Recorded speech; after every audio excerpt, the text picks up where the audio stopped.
Magandang araw po. Sana po'y nasa mabuti kayong kalagayan. Ako po ulit si Obed. At meron na naman po tayong kwentong ibabahagi sa inyo. Ito po'y naganap sa totoong buhay. Ang kwentong ito ay ibinahagi ng isa sa ating tagapakinig. Pakinggan po natin.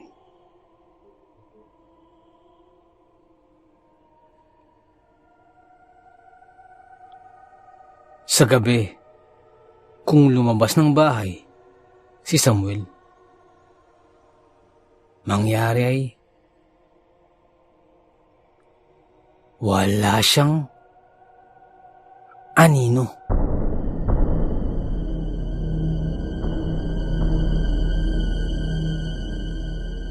Nang bata pa siya at inilabas ng bahay ng ina upang magpaaraw, natuklasan ng kanyang ina na ang bata ay walang anino. Magmula noon ay itinago na ng ina ang katotohanan. Itinago niya ang bata sa loob ng bahay hanggang sa siya ay umabot na ng hustong gulang. Kakaiba ka, anak! Kakaiba ka! Wala kang anino! Hindi ka nagtataglay ng anino! Ilihim mo ang bagay niyan sapagkat tinitiyak ko ikaw ay mapapahamak. Baka isipin ng mga tao na ikaw ay isang kampon ni Satanas. O kaya naman isang halimaw. At ikaw ay kanilang papatayin. Nang nilabot si Samuel sa kanyang narinig, ibig sabihin ay hindi siya makalalabas ng bahay. At hindi siya maaaring makipagkaibigan. Paano siya mag-aaral? Paano siya maghahanap buhay? Dahil dun, nagpasya si Samuel na sa gabi na lamang siya lalabas ng bahay at iiwas na mapatapat sa kahit na anong liwanag. Isang gabi,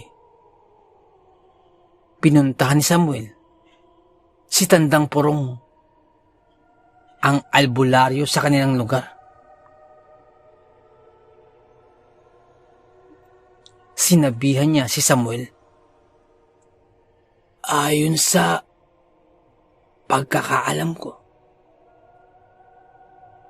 ang taong hindi nagtataglay ng anino ay anak ng Diablo.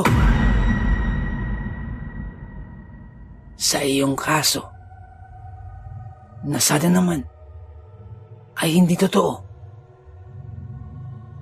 Panginoon ko, kaawaan ka niya. Sambit pa ni Tandang Purong. Mula sa durungawan ay malimit na sinisilip ni Samuel ang mga taong nagdaraan sa kalye sa harapan ng kanilang bahay. At matyaga niyang inaabangan ang pagdaan ni Rosana, ang magandang dalagang bukid na sa tuwing dadaan ay tila nahihibang siya sa paghanga.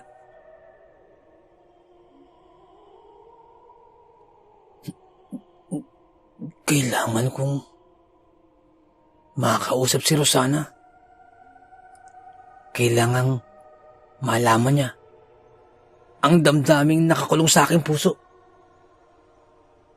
Marahil ay pakikinggan niya ang aking pagtatapat. Wika ni Samuel sa kanyang sarili. Ngunit kasabay ng matinding paghanga at pagkakaroon ng damdaming panglalaki, nang ibabaw din sa kanya ang pagkabahala. Paano ko bubuhayin ang babaeng tatanggap sa aking pagsinta kung ako'y bilanggo sa loob ng bahay? Kung ako'y bilanggo ng isang malagim na lihim? At paano kung malaman niya? At hindi lamang siya. Paano kung malaman ng buong bayan na ako'y isang halimaw? Sambit pa ni Samuel sa kanyang sarili. Napakarami ng kanyang mga katanungan. Sa katotohanan, ay napakabuting tao ni Samuel. Sa halip na pumasok sa eskwela, ay binabasa niya sa bahay ang mga aklat na iniuuwi ng kanyang ina. Lumawak ang kanyang dunong at tumalas ang kanyang pag-iisip sa pamamagitan ng mga librong nababasa niya at sa mga bagay na napakikinggan niya sa radyo. Kabaligtaran ng turing ng albularyo na ang katulad niya ay maaaring anak ng dyablo, sapagkat si Samuel ay makadiyos. Palabasan ng Biblia, at nagkaroon siya ng marubdob na paniniwala at pagtitiwala sa Diyos at mga salita niya. Araw-araw, gabi-gabi, ay sinusuyod ni Samuel ang Biblia, pati na ang Quran, ang mga aklat na makapagbibigay liwanag sa kanya o makapagbibigay ng kalutasan sa kanyang pambihirang kalagayan. Natuklasan niya sa kanyang pagtatanong at pananaliksik na sa kultura ng Pilipino,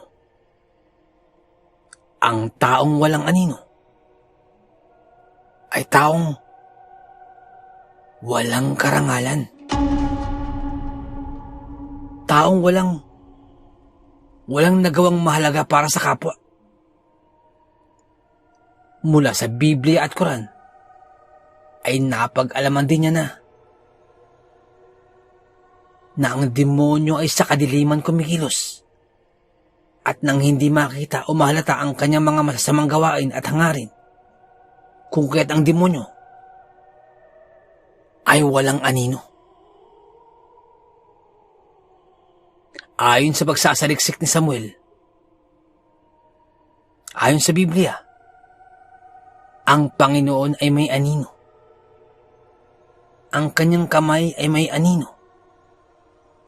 Ang kanyang bagwis ay may anino. At hindi siya nagbabago katulad ng paiba-ibang anino. Ayon naman sa Quran, isa sa mga nilikha ng Diyos ay si Satanas.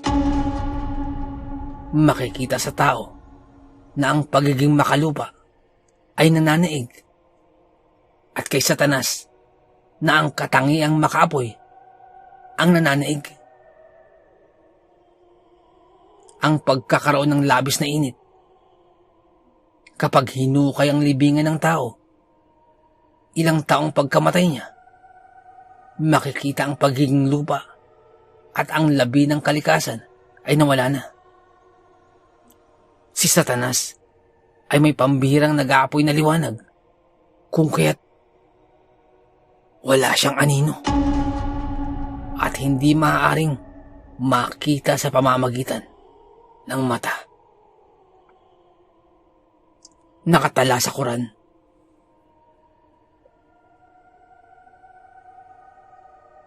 Minsan pa ay may natunghayan si Samuel na kwento na nagmumula naman sa isang sikat na manunulat na banyaga. Isinasaad sa kwento na ang anino ng isang matalino at mayamang lalaki ay humiwalay sa kanyang katawan. Makalipas ang mahabang panahon, ang anino ay bumalik na katulad ng sa isang tunay na tao. At naging magkarebal sila sa panliligaw sa isang magandang prinsesa. Ayon sa libro, ang pahayag ng anino, magpapabaya ako na mapa sa iyo ang prinsesa. Ngunit, magpapalit tayo ng katayuan. Ako ang magiging amo at ikaw ang magiging anino.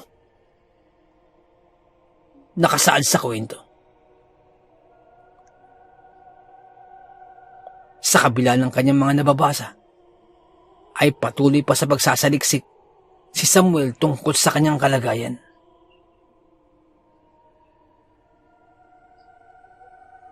Ang ikinabubuhay ni Aling Marta, na ina ni Samuel, ay ang panguhula gamit ang baraha.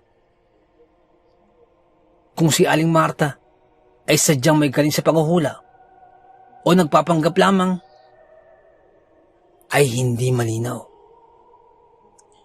Sapagkat si Aling Marta ay manghuhula sa isang malaking plaza sa syudad, sa harap ng isang dinarayong simbahan na nakilala bilang sentro ng mga manghuhula.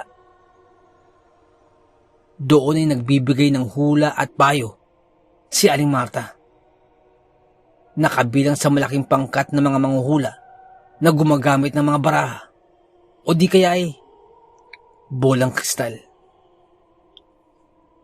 Parokyanan nila ang mga taong may agam-agam tungkol sa kanilang hinaharap. Hiwalay sa asawa si Aling Marta. Maaga siyang napakasal sa isang dating kapitbahay. 25 taong gulang siya nang magpakasal. At 2 taon lamang nagsama ang mag-asawa. Paniniwala ng lalaki ay may sira ang ulo ni Aling Marta. Hindi nagkaanak si Aling Marta. At dahil nga iniwan ng asawa, ay mahabang panahon siyang nag-iisa. Isang araw, ay naisipan niyang ibig niyang magkaroon ng anak. Ayaw na niyang mangulila sa buhay. At dumating nga si Samuel. Mula sa pagkasanggol, hanggang si Samuel ay magkaisip, ibinuhos sa kanya ni Aling Marta ang bukod tanging pag-aaruga, pag-aalaga, at pagmamahal. Ayaw na niyang mangulila pang muli. Si Samuel ang tanging ligaya at liwanag sa kanyang buhay. Hindi maaaring iwanan siya ni Samuel sapagkat iyon ay kanyang ikamamatay.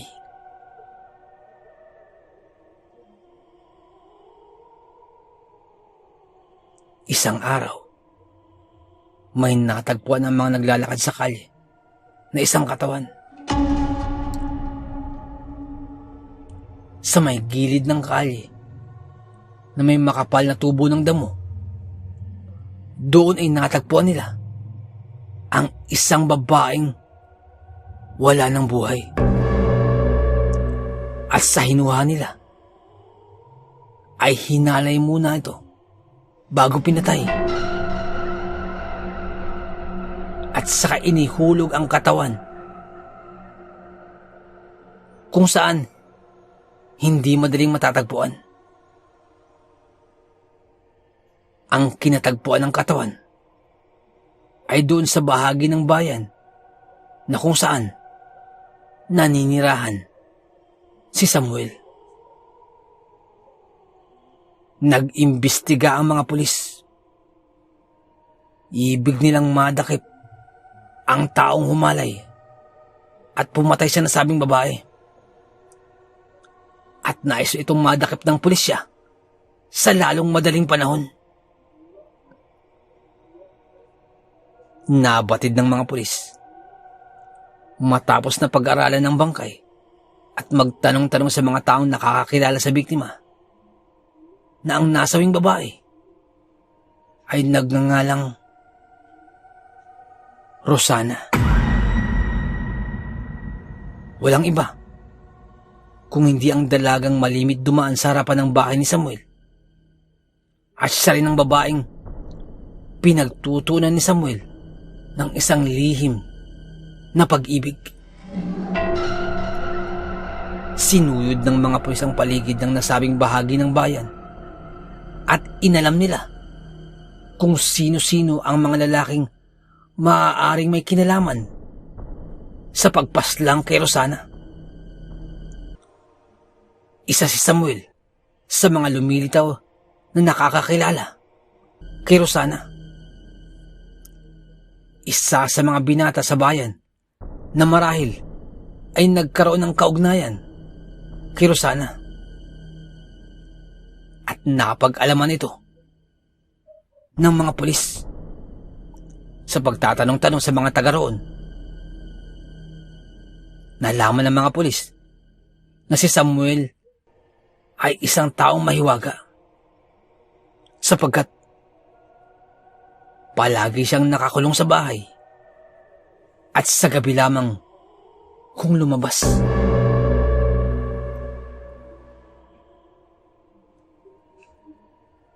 Sa makatuwid ay isa si Samuel sa pinagdududahan ng mga pulis. Marahil ay isa rin siya sa salarin na maaaring gumawa ng krimen. Dinampot ng mga pulis si Samuel at dinala siya sa presinto upang doon ay matanong. Inilagay siya sa gitna ng isang maliit na kwarto na naiilawan ng isang maliwanag na bumbilya.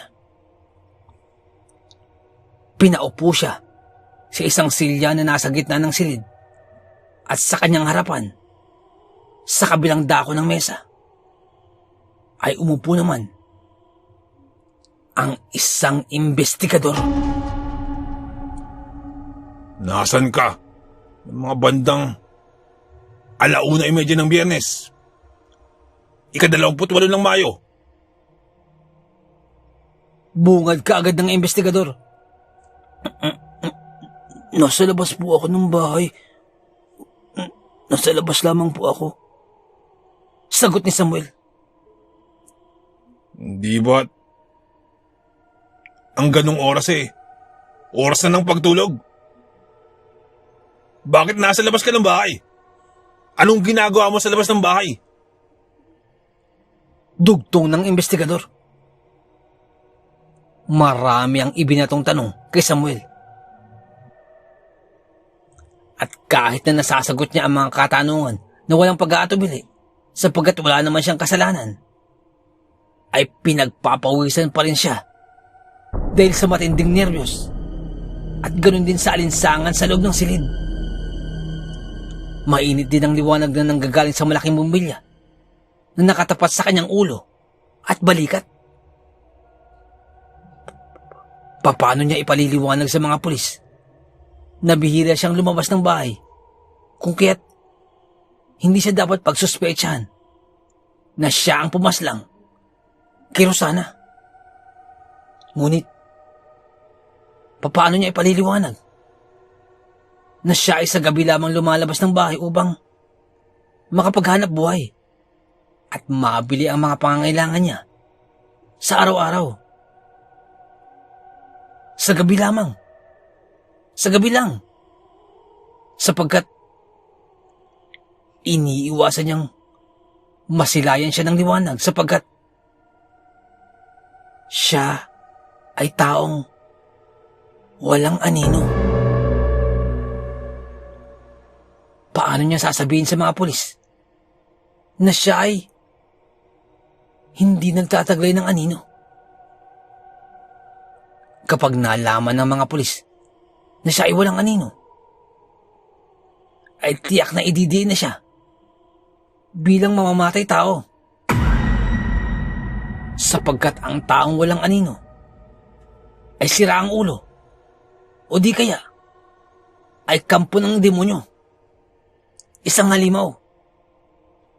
Mga bagay na naglalaro sa isipan ni Samuel. Malapit nang masira ang loob ni Samuel at iniisip na niyang ipaliwanag ang kanyang di pagkakaroon ng anino. Nang mapansin niya sa may mesa, sanhi ng liwanag na nanggagaling sa bumbilya, ay may isang maitim na anino na ang hugis ay kawangis ng kanyang ulo at kanyang balikat. Iginalaw niya ang kanyang ulo at ang anino ay gumalaw din. Sinubukan niyang itaas at iwagayway ang kanyang kamay. At ang anino ay ganun din ang ginawa. Sa loob-loob ni Samuel at taglay ang matinding pagkagulat at pagkalito. Nasabi niya sa kanyang sarili, Panginoon kong Diyos, may anino po ako! May anino po ako! Halos maluhalo ang sambit ni Samuel sa kanyang sarili.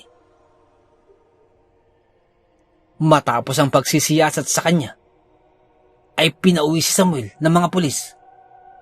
Bagamat may banta pa rin sila na siya ay maaaring tawagin muli o di kaya ay aarestuhin na kung sakaling magkakaroon sila ng matibay na katibayan.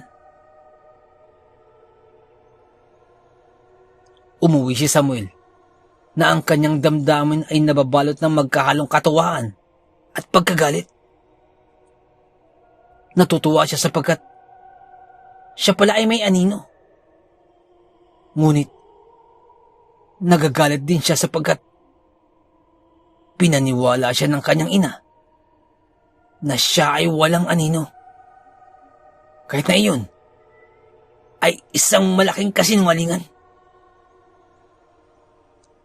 Subalit, hindi na niya matatanong ang ina. Hindi na niya maaaring usigin pa at pagalitan pa. Sapagkat isang taon nang namamatay si Aling Marta. Ang katotohanan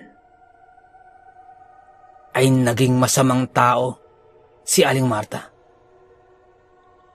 Unang-una, ang panguhula na kanyang hanap buhay ay labag sa Biblia at sa turo ng simbahan sapagkat wala siyang galing sa panguhula at ang mga bagay na inilalahad niya sa kanyang mga parokyano ay pawang kasinungalingan lamang. Pangalawa, hindi niya tunay na anak si Samuel. Ninakaw niya ang bata nang ito ay sanggol pa lamang.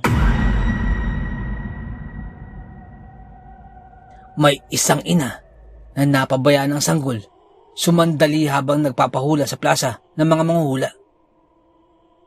At dinukot ni Aling Marta ang sanggol at itinago sa kanyang bahay. Maitim ang puso ni Aling Marta. Isang tao siyang pangsarili lamang ang iniisip. Kinailangan niya ng kasama sa buhay. Iniwan siya ng kanyang asawa sa paniniwalang siya ay baliw. At tiniyak niya na si Samuel ay hindi siya iiwan magpakailanman. Pinaniwala niya si Samuel na ang bata ay taong walang anino.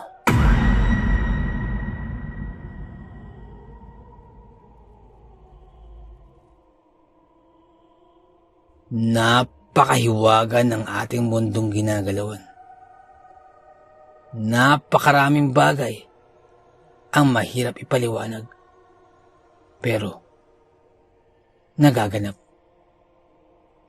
Hanggang dito na lamang po. Salamat po sa pakikinig. Magandang araw po.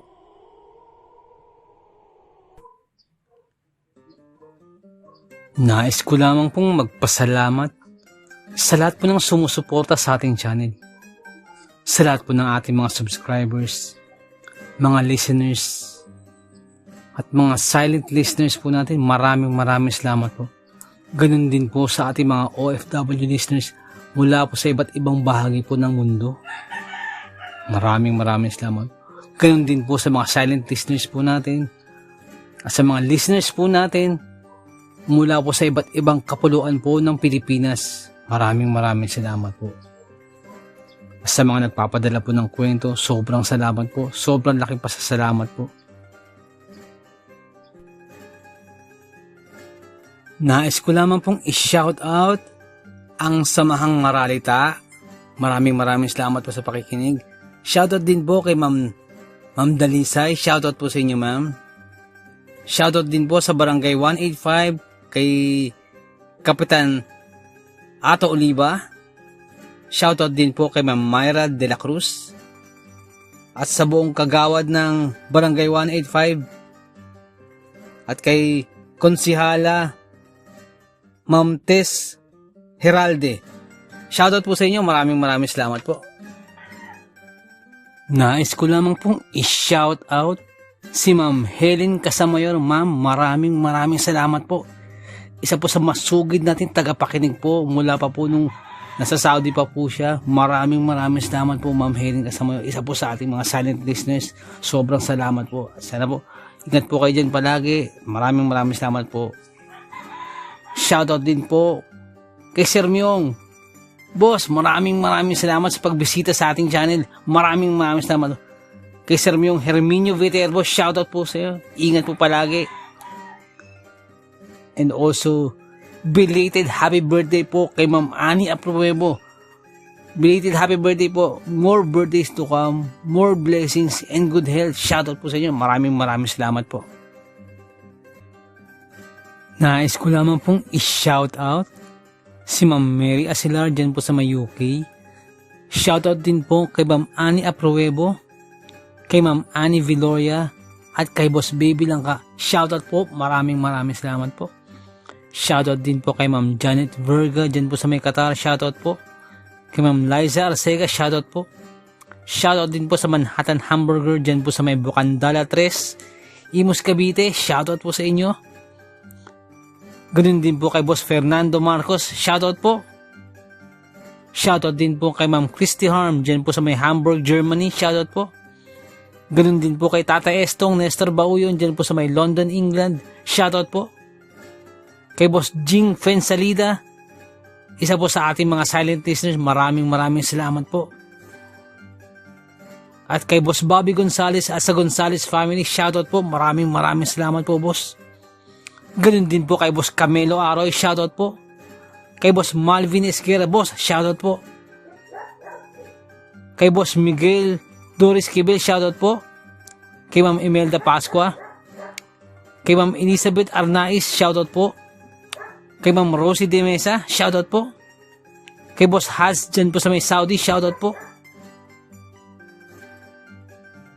Salamat din po kay Boss BK, salamat sa milk tea, shoutout sa'yo. At salamat sa suporta. Shoutout po. Salamat din po kay Ma'am Eileen Rodriguez. Shoutout po, ma'am, sa mga suggestion. Maraming salamat po. At sa mga hindi ko po nabanggit, pasensya po muna. Pero sa next time po, i-shoutout po natin yan. Maraming salamat po.